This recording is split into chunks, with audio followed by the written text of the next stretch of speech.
Sebelum melanjutkan, jangan lupa subscribe dulu, terima kasih. Bab 495 Orang yang Bijaksana. Faktanya, setelah Seng Xiao meninggalkan Huang Yao, tidak ada seorang pun yang pernah memanggil Seng Kai dengan sebutan Putra Mahkota. Ini menunjukkan bahwa orang luar memanggil Seng Xiao dengan sebutan itu karena kemampuannya, tetapi bukan karena identitasnya sebagai penerus Huang Yao. Sekarang, mereka tidak dapat membedakan siapa yang lebih mulia antara Seng Kai dan Seng Xiao. Bagaimanapun, Huang Yao adalah kerajaan berlian dengan sejarah panjang. Mungkin terlihat lebih bergengsi, tetapi Seng Xiao berkecimpung di industri militer dan dikelilingi oleh tokoh-tokoh yang kuat. Selain itu, dengan dukungan keluarga Shen, mustahil untuk membayangkan apa yang akan terjadi pada Seng Xiao dan siapa yang dapat menandinginya. Pada pukul 3 sore, Gu Ziling sudah berdandan di rumah. Ia mengenakan gaun haute couture Chanel. Korsetnya berupa jaket retro double-breasted hitam dan putih dan gaunnya bermotif kotak-kotak. Saat ia mengenakan baret hitamnya, ia tampak sangat anggun, seperti seorang bintang yang menghadiri upacara penghargaan. Disempurnakan dengan set perhiasan eksklusif Huang Yao, Gu Ziling tampak seperti kandidat kontes kecantikan. Dia tidak percaya bahwa Mu Qi dapat mengalahkannya. Melihat Huran, dia terlihat jauh lebih sopan. Dia mengenakan mantel bulu hitam dengan bahu terbuka dan gaun panjang berwarna merah anggur. Penampilannya nyaman dan hangat. Dia tampaknya tidak ingin menjadi pusat perhatian, jadi dia tidak mengenakan aksesori mewah apapun. Namun, ketika Gu Ziling melihat ini, dia menyilangkan tangannya. Apakah karena kamu tidak keluar selama 2 tahun terakhir, jadi kamu berpakaian seperti gadis desa kecil? Bukankah ini acara makan malam amal? Lagi pula, aku tahu kakak ipar kedua pasti akan berdandan cantik untuk acara itu. Aku hanya tidak ingin mencuri perhatianmu. Tidakkah kau juga menginginkan itu? Apakah kamu hanya takut melakukan kesalahan setelah tidak keluar selama 2 tahun penuh? Gu Ziling entah bagaimana benar. Huran hampir selalu tinggal di rumah saat dia berpura-pura sakit selama 2 tahun terakhir. Bagaimana dia bisa tahu tentang tren mode terkini? Jadi, dia memutuskan untuk bermain aman. Lagi pula, dia bukanlah orang yang akan bertarung dengan Gu Ziling. Dia hanya akan menjadi penonton. Jadi, mengapa dia harus bersaing dengannya? Hanya saja dagu Gu Ziling hampir mencapai langit. Tidak masalah apakah aku takut membuat kesalahan atau tidak, waktunya sudah hampir tiba. Bukankah sebaiknya kau segera berangkat? Untuk acara hari ini, semua orang akan tertarik padamu. Aku akan mengurus mereka. Kau hanya perlu tetap di sisiku. Jangan menyinggung siapapun atau membuat Huang Yao mendapat masalah, itu saja. Huran tersenyum kecut saat mendengar peringatan itu. Kakak ipar kedua, aku sudah kembali normal. Ya, memang begitu. Dan apakah amarahmu tidak kembali lagi? Sekarang kamu seorang Seng. Jangan terlalu sombong. Huran memutar matanya dan mengabaikan Gu Ziling. Dan dia masuk ke dalam mobil Rolls-Royce keluarga Seng yang lebih besar.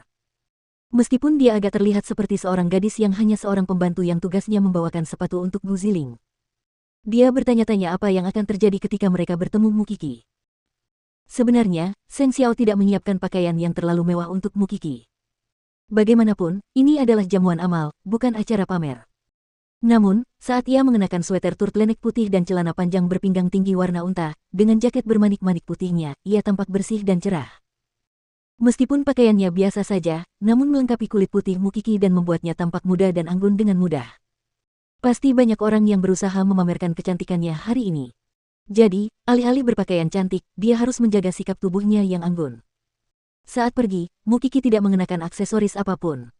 Karena usianya dan Zongteng adalah aksesorisnya yang paling mahal. Pukul 4, Suce mengantar Mu Qi ke tempat makan malam amal. Saat dia tiba, dia sudah melihat mobil Lu Qianqian di pinggir jalan. Mu Qi membiarkan Suce menghentikan mobilnya. Kemudian, Lu Qianqian membuka pintu mobil dan masuk ke mobil Mu Qi. Lihatlah dirimu. Istri terhormat dari CEO Zongteng. Kamu seharusnya menggunakan mobil yang lebih baik saat bepergian. Kau tahu aku tidak suka ini. Lagi pula, ini mobil yang digunakan Seng Xiao untuk bertemu dengan pihak berwenang. Kurasa ini cukup bagus, kata Mu Qi. Menurutmu, apakah pantas bagiku untuk hidup mewah di belakang suamiku yang hidup sederhana? Kau benar. Kemuliaan sejati datang dari dalam. Saat Lu Qianqian sedang berbicara, Mu Qi melihat cincin di jarinya. Lin Muan ingin aku merahasiakannya darimu, tapi sepertinya dia melamarku lebih awal. Lu Qianqian tersipu dan berkata, ini terjadi karena ular-ular yang ditemukan di rumahku terakhir kali. Mungkin dia ingin memberiku rasa aman, jadi dia tidak menunggu lagi. Mengapa kamu tidak segera memberitahuku kabar baik ini?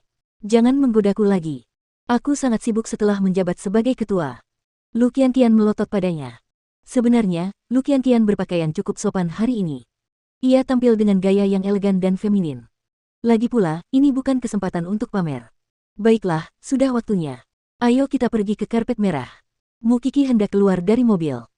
Tiba-tiba, dia menghentikan Lu Qianqian setelah melihat orang yang berjalan di karpet merah. Tunggu. Mengapa? Mu Qi menunjuk karpet merah dengan dagunya. Gu Ziling berpose di karpet merah agar wartawan dapat mengambil foto. Mungkin karena mobil kita terlalu biasa sehingga tidak ada yang menyadari kedatanganmu, kata Lu Qianqian, tapi, lihatlah. Pakaian kakak ipar keduamu terlihat sangat berharga. Setelah berkata demikian, mereka saling tersenyum licik. Gu Ziling bertingkah bagaikan burung merpati. Mungkin tak seorang pun yang menghadiri acara itu seperti dia, bertingkah bagaikan bintang besar yang datang untuk menerima penghargaan. Nona Hu adalah orang yang cukup bijaksana. Ini akan menjadi pemandangan yang hebat nanti di aula. Ayo pergi, kata Mu Qi pada Lu Qianqian. Sejak Gu Ziling datang, Mu Qi sebagai istri Chiao Zongteng pastilah yang paling ditunggu-tunggu. Setelah melihat betapa cantik dan mewahnya pakaian Gu Ziling, orang-orang penasaran bagaimana Mu Qi akan mengunggulinya. Namun, saat Mu Qi berjalan di karpet merah, media terkejut. Selain sepasang anting, Mu Qi tidak mengenakan aksesori lain. Pakaiannya biasa saja. Tidak ada yang istimewa. Namun anehnya, Mu Qi tetap terlihat sangat menarik. Mungkin karena usianya. Lagi pula, Zongteng sekarang tidak lagi menonjolkan diri. Karena hal ini, orang luar bahkan lebih tertarik pada Zongteng dan Seng Xiao. Mereka tahu bahwa pria kaya sejati tidak akan pernah pamer, tetapi mata mereka akan menunjukkan kepercayaan diri yang besar, seolah-olah memberitahu Anda bahwa mereka tidak takut. Jadi, di mata orang luar, pakaian Gu Ziling telah menjadi penyamaran atas kecemasan dan ketakutannya.